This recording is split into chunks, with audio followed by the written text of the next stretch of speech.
Okay, boys, here we go.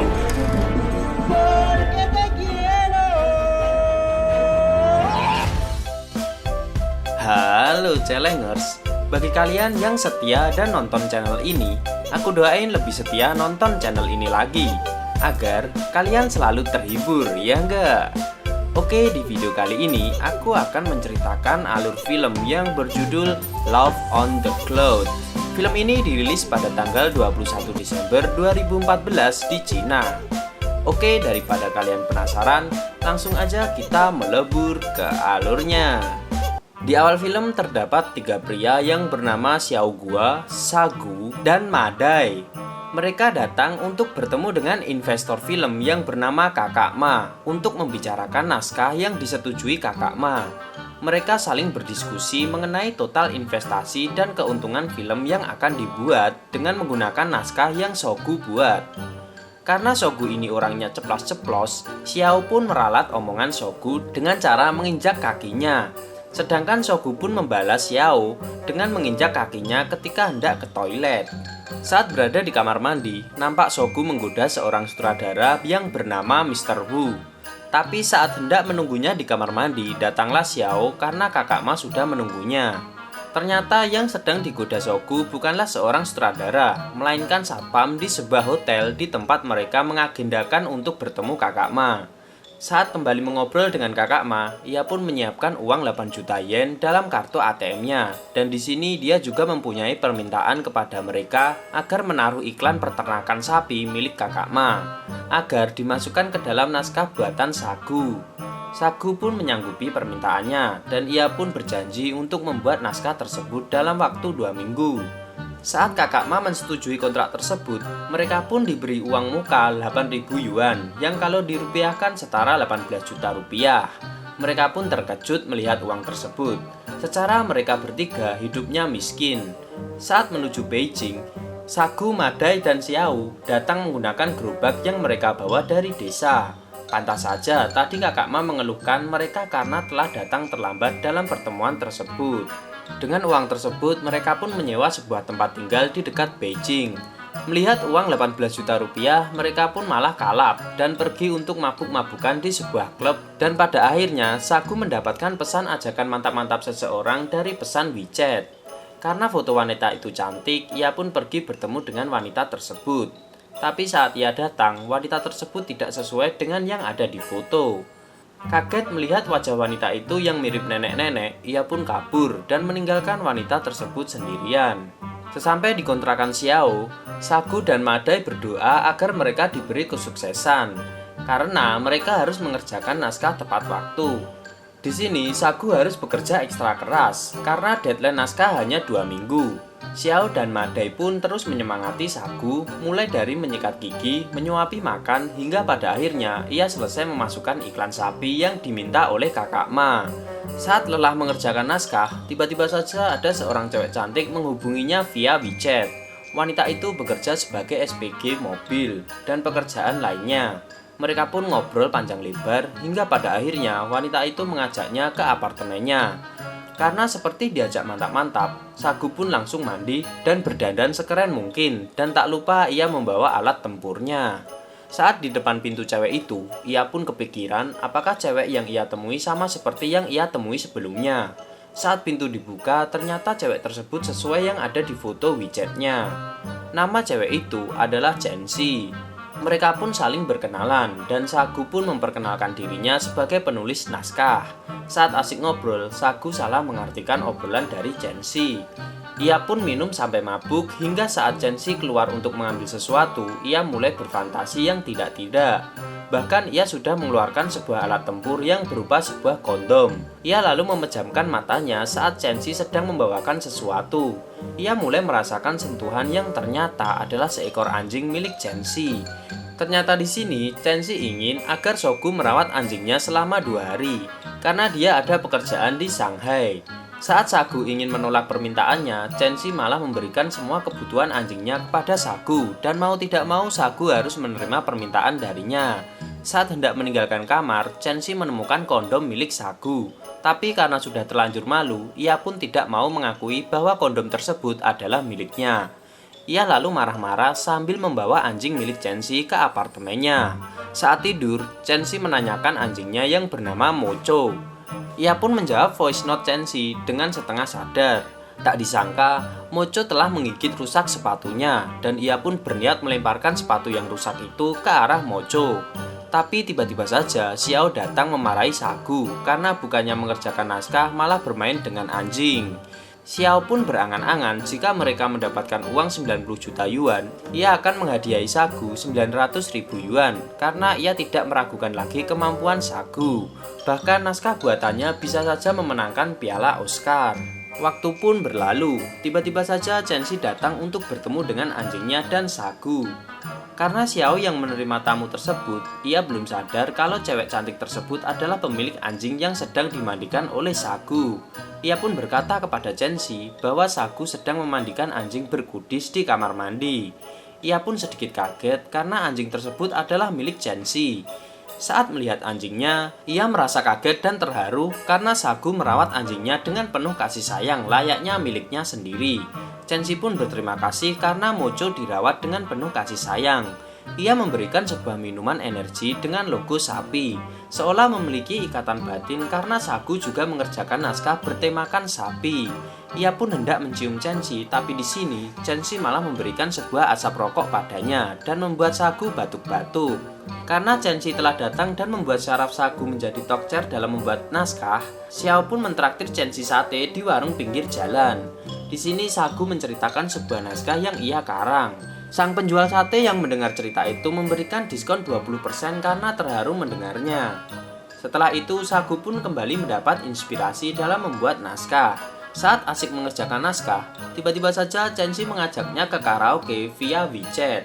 Awalnya Sagu berpikir-pikir dulu karena ia mempunyai banyak inspirasi dan akan menolak ajakan Chenxi. Tapi siapa sangka, ia malah pergi untuk bertemu dengannya. Di jalan, Sagu membayangkan dirinya nanti di tempat karaoke sedang menciumi Chenxi. Tapi saat hendak berciuman, ia tersadar saat temannya tiba-tiba mengabari dan menyuruh Chenxi untuk putar balik. Ternyata anjing milik Chenxi kelaparan, tapi Xiao dan Madai tidak sadar akan hal itu dan membuat anjing milik Chenxi menggonggong dan ingin menggigitnya. Saat Chenxi datang di apartemen Sagu, ia pun membawa anjingnya ke apartemennya dan memberikannya makan. Karena acara karaoke mereka gagal, Sagu pun mengajak Chenxi untuk makan. Tapi ia berpikiran untuk memasak makanan sendiri daripada pesan via GoFood.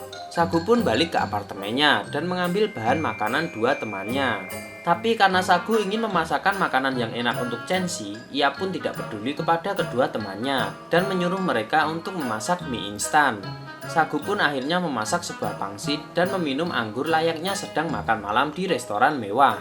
Sedangkan kedua temannya hanya makan sayur asin berdua, layaknya anak kos yang kekurangan uang bulanan. Di malam itu, Chenxi berkata kepada Sagu bahwa dia akan ada urusan lagi dan harus pergi menaiki pesawat. Melihat hal itu, Sagu pun sudah tahu dan ia akan merawat Mocho. Sebelum Chenxi tidur, ia menyiapkan sisa makan malamnya untuk dimakan Chenxi di pagi harinya. Sementara itu, di pagi hari, Xiao mengatakan bahwa Kakak Ma mengajaknya bertemu sebelum jam setengah 10 pagi. Untuk pergi ke sana tepat waktu, mereka bertiga berlarian hingga pada akhirnya mereka sampai di tempat Kakak Ma dan membawa naskah yang telah Kakak Ma minta. Puas dengan naskah yang Sagu dan kawan-kawan buat, Kakak Ma malah menaikkan investasinya menjadi 12 juta yuan. Mereka pun dibuat terbang dengan perkataan Kakak Ma, dan mereka pun senang dengan penandatanganan kontrak terbaru mereka. Dengan tambahan uang muka sebesar 12.000 yuan, Sagu nampak kesal karena harus merubah skenario naskahnya. Walaupun begitu, ia tetap saja melakukan hal itu demi mendapatkan uang sebesar 12 juta yuan. Di malam hari, Sagu dan Chenxi jalan-jalan sambil membawa Mocho. Di sini Chenxi senang karena mimpi Sagu akan menjadi kenyataan. Di tengah-tengah pembicaraan mereka, Sagu berusaha untuk menggoda Chenxi karena usahanya untuk mendapatkannya masih belum membuahkan hasil. Saat ia hendak menggoda Chenxi, ternyata ia malah disuruh untuk berbicara kepada Macho. Sedangkan Chenxi akan pergi sebentar untuk membeli makanan anjing. Saat sedang berbicara dengan Macho, tiba-tiba saja Kakak Ma menelponnya dan ia senang dengan naskah yang telah Sagu buat. Ia pun berniat untuk memberikan salah satu peran kepada artis yang telah terkenal di sana yang bernama Wang Baoqiang. Kaget dengan perkataan Kakak Ma, ia malah jatuh ke dalam jurang dan ia pun merasa bahagia akan hal tersebut. Setelah itu, Sagu, Chenxi, dan kedua temannya pun membicarakan hal tersebut. Ternyata Xiao tidak percaya akan hal tersebut dan merasa ada hal yang aneh. Oleh sebab itu, ia ingin pergi untuk menyelidiki Kakak Ma. Sedangkan Sagu dan Madai diundang Chenxi untuk datang di pameran mobil. Di dalam pameran mobil, Chenxi malah diganggu oleh Om-Om dan membuat Sagu marah.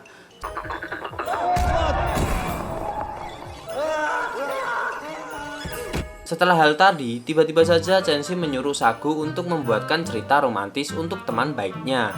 Ia pun akhirnya mempunyai ide dan membuat film untuk pernikahan teman Chenxi, dan film itu membuat mereka bahagia. Setelah itu, Chenxi, Sagu, dan Madai mabuk-mabukan di pinggir jalan untuk merayakan keberhasilan mereka. Tapi di sini Chenxi sudah sadar. Sebenarnya cerita yang dibuat Sagu benar-benar menyiksanya. Dengan keadaan mabuk, Sagu meminta Chenxi untuk menghiburnya dan menyuruhnya menciumnya. Tapi di sana, tiba-tiba saja Xiao menelponnya dan berkata Kakak Ma benar-benar bisa diandalkan, dan mereka pun percaya dengan omongan Xiao. Sagu pun kembali membuat naskah yang direvisi. Saat membuat naskah filmnya, tiba-tiba saja Xiao pulang dengan membawa seorang gadis cantik yang ia kenal di Mongolia saat menyelidiki Kakak Ma. Gadis cantik itu bernama King. Awalnya Madai dan Sagu nampak bingung karena tiba-tiba saja Xiao membawa seorang gadis cantik.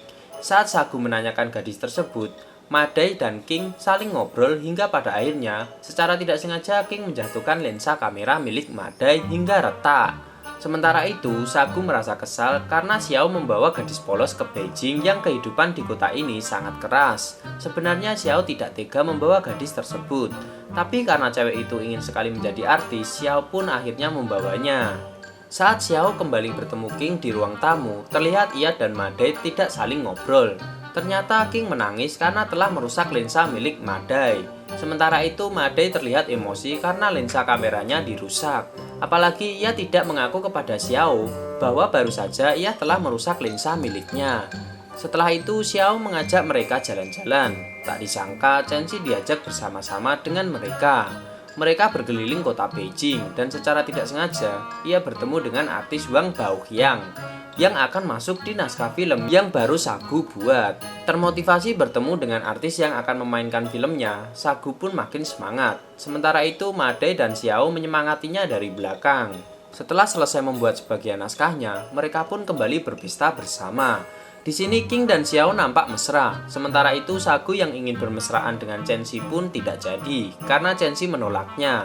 Saat asik berpesta, tiba-tiba muka King menjadi berubah. Ternyata direktur iklan ingin melihat aktingnya, tapi bukan akting yang biasa, melainkan ia ingin melihat permainan King di ranjang hotel. Melihat pesan tersebut, tentu saja Xiao marah dan mendatangi direktur periklanan tersebut dengan marah. Tak disangka saat ia bertemu dengan direktur itu, ia malah mengatakan untuk memerasnya saja daripada memeras Xiao. Mendengar pernyataan dari Xiao, Madai dan Sagu pun kaget karena Xiao rela melakukan apa aja demi pacarnya. Iklan pertama Xiao pun akhirnya selesai dibuat dan ia pun menyelesaikan karya perantauan pertamanya. Tapi di sisi lain, ia tidak melihat ada pengorbanan yang harus dibuat oleh Xiao. Setelah itu Xiao dan King makin menggila. Setiap hari ia berlatih drama bersama. Bahkan saking gilanya, ia berlatih di jendela yang kapan saja bisa membuat mereka jatuh dan mati. Hari pun berganti. Mereka bertiga diminta kembali bertemu dengan Kakak Ma lagi. Di sana Kakak Ma menyuruh mereka untuk menambahkan adegan horor yang membuat Sagu tidak mampu lagi membuat skenario tersebut. Ya, karena bukan bidangnya. Saat mengerjakan naskahnya, ia tidak mempunyai ide dan pergi ke suatu tempat di apartemennya. Sementara itu, Madai membawakan makanan untuknya. Di sana ia tidak menemukan Sagu. Ia mengira Sagu bunuh diri dan menengok ke bawah apartemennya. Karena tidak menemukan Sagu, Madai menelponnya dan memberitahu Sagu bahwa baru saja ia melihat hantu wanita. Mendengar cerita dari Madai, Sagu pun panik dan pergi dengan membawa anjing milik Chenxi. Setelah takut mendengar cerita dari Madai, akhirnya Sagu berhasil mendapatkan ide dan memulai kembali naskah yang ia tulis. Saat lagi asik menulis naskah, tiba-tiba saja Chenxi mengechatnya panjang lebar. Ia pun bertanya padanya apakah Chenxi mencintai dirinya. Chenxi pun membalas bahwa dirinya menyukai pangsit yang sebelumnya ia buat. Karena baper dan dikira Chenxi mencintainya, ia pun pergi ke warung untuk membeli tepung dengan barbar seperti orang yang ingin merampok. Dan karena hal itulah satpam apartemen datang dan mengira Sogu adalah pencuri tepung. Karena di tengah malam, ia lari-lari dengan membawa tepung di tangannya. Setelah itu, ia pun pergi ke apartemen Chenxi untuk membuktikan bahwa dirinya bukanlah pencuri. Ia beralasan membawa tepung malam-malam hanya untuk membuatkan makanan yang Chenxi sukai, yaitu pangsit. Sagu pun dimarahi Chenxi karena malam-malam ia datang ke apartemennya. Ia mengira Chenxi menerima cintanya, padahal ia belum membaca penuh pesan yang Chenxi kirim padanya. Setelah itu, Sagu pun pergi dengan perasaan sedih. Ternyata akibat membuat skenario horor membuat Sagu selalu kepikiran hantu wanita yang selalu mengganggunya. Karena hal itulah ia harus dibawa ke dokter psikolog untuk menenangkan pikirannya. Ternyata pekerjaannya sebagai penulis naskah ini membuat Sagu menjadi rada gila. Karena Sagu berkhayal ingin terbang menaiki pesawat. Oleh karena itu, Xiao dan Madai mengajaknya untuk menaiki pesawat dan mobil mewah untuk bertemu Kakak Ma. Ternyata pertemuan itu malah membuat otak Sagu makin mendidih. Karena dirinya harus memasukkan adegan 4 saudari kembar yang diminta oleh investor. Karena kreativitas dirinya mulai menurun dan Chenxi makin sibuk, Sagu pun mengajak ketemuan Chenxi. Di sana ia kembali menggoda Chenxi agar ia mau menjadi pacarnya. Saat menengok ke arah apartemennya, ia melihat ada lampu yang menyala. Padahal Sagu hanya tinggal sendiri di apartemen itu, sementara teman-teman lainnya sedang pergi. Bersama Chenxi, ia pun menuju apartemennya dan melihat Xiao yang sedang stres karena tiba-tiba saja Kakak Ma tidak mengikut sertakan dirinya di dalam film tersebut. 有一个演员过来把我给换掉了。别逗了。 Sementara itu, Madai malah mengkhianatinya dan pergi bersama Kakak Ma, dan pacarnya juga meninggalkan dirinya untuk pergi bersama Madai dan bekerja dengan Kakak Ma. Jadi perjuangan Sagu dan Xiao selama ini sia-sia. Setelah itu, saat Sagu sedang menulis di laptopnya, tiba-tiba saja Xiao datang dengan membawa uang hasil menggadaikan rumah yang ditinggalkan orang tuanya. Setelah itu, Sagu dan Xiao memperagakan naskah yang telah dibuat dengan Xiao sebagai artis utamanya. Saat berlatih, semuanya berjalan lancar, tapi ketika ia memperagakan kembali kepada Sagu dan Chenxi, semuanya berakhir tidak bahagia. Ternyata saking stresnya digantikan dan ditinggalkan pacarnya membuat Xiao bunuh diri dan meninggal. Chenxi dan Sagu pun sedih karena hal itu. Di pemakaman Xiao, Chenxi merasa bersalah meminjamkan balkonnya untuk digunakan Xiao berlatih. Setelah itu, dengan perasaan bersalah, ia menghapus kontak Xiao sebagai tanda perpisahan. Setelah kejadian itu, Sagu pun menjadi hidup miskin. Karena sibuknya Chenxi sebagai model, ia jadi jarang menghubungi Sagu kembali. Padahal anjing kesayangannya masih dirawat oleh Sagu. Karena dilema takut Chenxi udah mempunyai cowok, ia pun berusaha memutuskan ikatan dengannya dan meninggalkan anjing Chenxi di satpam. Kemudian ia pergi entah kemana menggunakan kereta dan berusaha menghapus ikatan mereka dengan memblokir kontak Chenxi. Saat kembali ke apartemennya, Chenxi berusaha menghubungi Sagu via WeChat. 我回来了，说好给我包的饺子呢？ Tapi semua pesannya gagal dikirim. Ia makin sedih karena anjingnya yang kelaparan tiba-tiba pergi ke bekas apartemen yang ditinggali oleh Sagu. Sementara itu, di kediaman Sagu yang baru, ia membuka sebuah restoran pangsit. Saat di malam hari karena sedih, ia pun menginstal kembali WeChat-nya dan ia mendapatkan pesan dari teman lamanya Madai. Ternyata saat bekerja dengan Kakak Ma, impiannya benar-benar terwujud. Tapi setelah Kakak Ma mundur dari proyek tersebut, ia pun ikut ditendang bersama mantan pacar Xiao. Tak disangka ada wanita cantik yang menambahkan temannya. Saat sedang asik ngobrol, mereka pun menanyakan masing-masing pekerjaannya. Wanita itu disuruh Sagu untuk datang ke warung pangsitnya. Tak disangka wanita yang mengechatnya itu adalah Chenxi yang menyamar agar bisa menghubungi Sagu yang telah memblokirnya. Di restoran pangsitnya, ia bertemu Chenxi yang datang bersama anjingnya. Bak film-film romantis, Chenxi memarahi Sagu karena tiba-tiba memblokirnya dari WeChat. Ia pun meninggalkan Sagu walaupun sebenarnya saat ini ia benar-benar mencintainya. Karena Sagu masih sayang kepada Chenxi, ia pun berlari mengejar mobil Chenxi yang saat ini berprofesi sebagai artis. Setelah memasuki terowongan, Sagu pun masuk ke dalam mobil Jensi dan mereka pun berciuman yang menandakan resminya hubungan mereka berdua.